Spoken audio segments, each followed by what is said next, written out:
Time traveller செய்திகள். முதலில் தலைப்புச் செய்திகள். யாழ்ப்பாணத்தில் கைக்குண்டுகளுடன் இளைஞர்கள் கைது. காணாமல் ஆக்கப்பட்டோருக்காக கிளிநொச்சியில் இன்று போர். அனுர அரசாங்கத்துக்கு எதிராக நேற்று போராட்டம். கூட்டணி இல்லை, தனித்தே போட்டி, பெரமுன அறிவிப்பு. நாட்டின் வளர்ச்சியே எங்களின் இலக்கு, எதிர்க்கட்சி தலைவர் தெரிவிப்பு. தொடர்வென விரிவான செய்திகள். யாழ்ப்பாணத்தில் கைக்குண்டுகளுடன் 2 இளைஞர்கள் கைது செய்யப்பட்டிருக்கின்றார்கள் என்று போலீசார் குறிப்பிட்டுள்ளனர். யாழ்ப்பாணம் மாவட்ட போலீஸ் புலனாய்வு பிரிவினருக்கு கிடைத்த ரகசிய தகவலின் அடிப்படையில் மேற்கொள்ளப்பட்ட சிறப்பு நடவடிக்கையின் போதே இந்த 2 இளைஞர்களும் கைது செய்யப்பட்டுள்ளனர். மானிப்பாய் பகுதியை சேர்ந்த 18 மற்றும் 24 வயதுடைய 2 இளைஞர்களே கைது செய்யப்பட்டுள்ளனர். அவர்களிடமிருந்து 2 கைக்குண்டுகள், 4 வாள்கள், 4 பெட்ரோல் குண்டுகள் என்பன மீட்கப்பட்டிருக்கின்றன என்றும் போலீசார் தெரிவித்துள்ளனர். சந்தேக நபர்களிடம் மேலதிக விசாரணைகள் முன்னெடுக்கப்பட்டுள்ளன. காணாமலாக்கப்பட்டவர்களுக்கான நீதியை வலியுறுத்தி கிளிநொச்சியில் இன்று போராட்டம் முன்னெடுக்கப்பட உள்ளது. வெளிந்து காணாமலாக்கப்பட்டோரின் உறவினர்களால் இந்த போராட்டத்திற்கு அழைப்பு விடுக்கப்பட்டுள்ளது.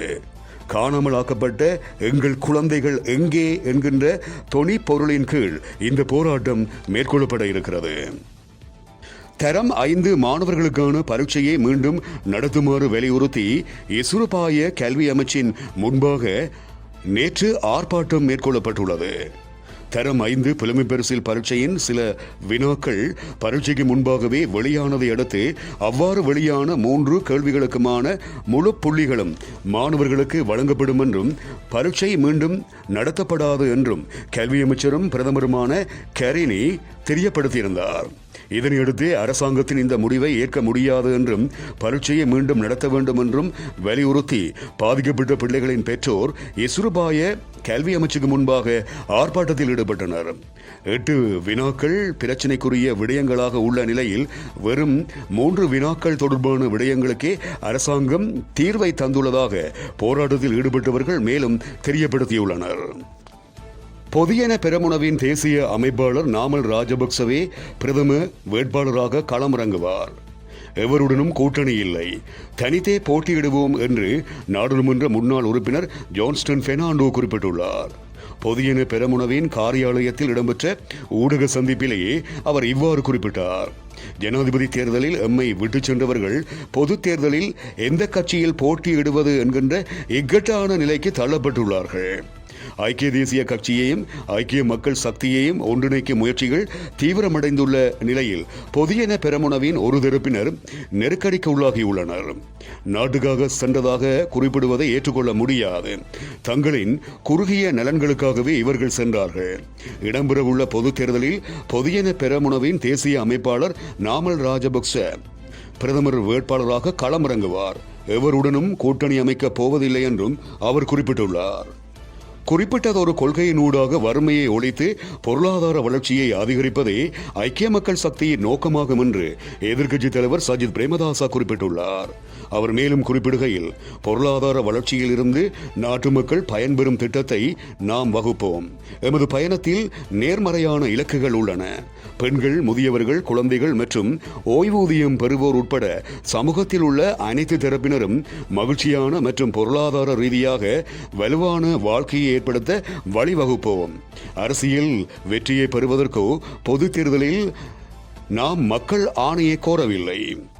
நாட்டை கட்டியெழுப்பும் திட்டத்திற்கான கொள்கைகளை உருவாக்கவும் மக்களுக்கான கடமைகளை நிறைவேற்றுவதற்குமே நாம் மக்கள் ஆணையை கோரி நிற்கின்றோம் எனவும் சஜித் பிரேமதாச இதன்போது மேலும் குறிப்பிட்டுள்ளார்.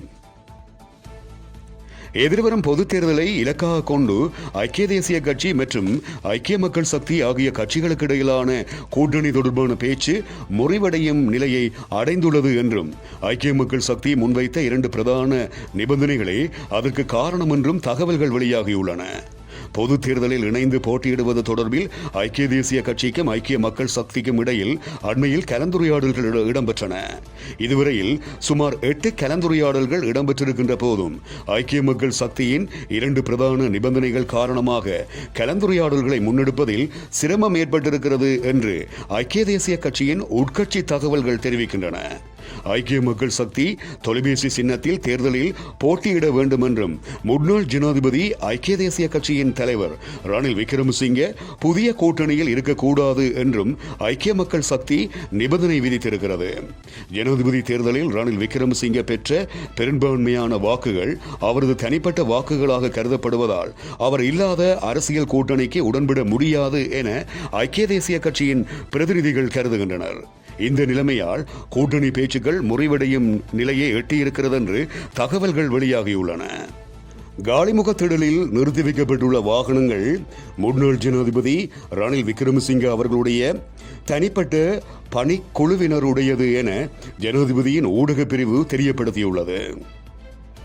காலிமுகத்திடலில் அமைந்துள்ள ஜனாதிபதி செயலகத்துக்கு அருகாமையில் நிறுத்தி வைக்கப்பட்டிருந்த வாகனங்கள் தொடர்பில் ஜனாதிபதியின் ஊடகப் பிரிவு விசேட அறிக்கையை வெளியிட்டிருக்கிறது. குறித்த வாகனங்கள் முன்னாள் ஜனாதிபதியால் அவரது பதவிக்காலத்தில் தமது தனிப்பட்ட பணிக்குழுவினருக்காக வழங்கப்பட்டவை என ஜனாதிபதியின் ஊடகப் பிரிவு சுட்டிக்காட்டியிருக்கிறது. அந்த அறிக்கையில் முன்னாள் பாராளுமன்ற உறுப்பினர்களின் பெயர்களும் அடங்குகின்றன. அவ்வாறு வழங்கப்பட்டிருந்த 107 வாகனங்களின் வகைகள் மற்றும் அவற்றை பயன்படுத்திய நபர்கள் தொடர்பான தகவல்கள் என்பன அந்த அறிக்கையில் குறிப்பிடப்பட்டுள்ளன. ஹிஸ்புல்லா தலைவர் நஸ்ரல்லா கொல்லப்பட்டதற்கு கண்டனம் தெரிவித்து பாகிஸ்தானின் கராச்சியில் உள்ள அமெரிக்க துணை தூதரகத்தை நோக்கி ஹிஸ்புல்லா கொடிகளை கையில் ஏந்தியபடி 3000க்கும் மேற்பட்ட போராட்டக்காரர்கள் பேரணியாக சென்றிருக்கின்றார்கள். அப்போது அவர்களை தடுக்க முயன்ற போலீசார் மீது போராட்டக்காரர்கள் கற்களை வீசி தாக்குதல் நடத்தினர். தொடர்ந்து டயர்களை எரித்து போராட்டக்காரர்கள் வன்முறைகளில் ஈடுபட்டனர். இதையடுத்து கண்ணீர் புகை குண்டுகளை வீசியும் துப்பாக்கிச் சூடு நடத்தியும் போராட்டக்காரர்களை கலைக்க போலீசார் முயன்றனர். போராட்டக்காரர்களுக்கும் போலீசாருக்கும் இடையே ஏற்பட்ட இந்த மோதலால் கராச்சியில் பதற்றமான சூழல் நிலவியது.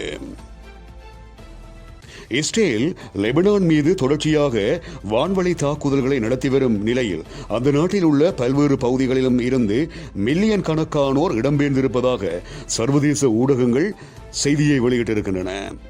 பெய்ரூட்டில் ஹிஸ்புல்லா தலைவர் கசன் நஸ்ரல்லாவை இஸ்ரேல் படுகொலை செய்த 2 நாட்களுக்கு பின்னர் நேற்று முன்தினம் ஞாயிற்றுக்கிழமை தாக்குதல்களில் 50க்கும் மேற்பட்டோர் கொல்லப்பட்டிருப்பதாக லெபனானின் சுகாதார அமைச்சகம் குறிப்பிட்டிருக்கிறது.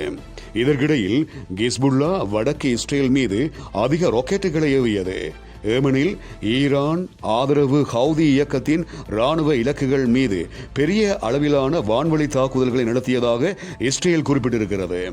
உயர்மட்ட ராணுவ தளபதி அலி கராக்கி மற்றும் மூத்த மதகுரு ஷேக் நபில் ஹவுக் ஆகியோரும் இஸ்ரேலிய வான்வழி தாக்குதல்களில் கொல்லப்பட்டதை ஹிஸ்புல்லா உறுதிப்படுத்தியுள்ளது.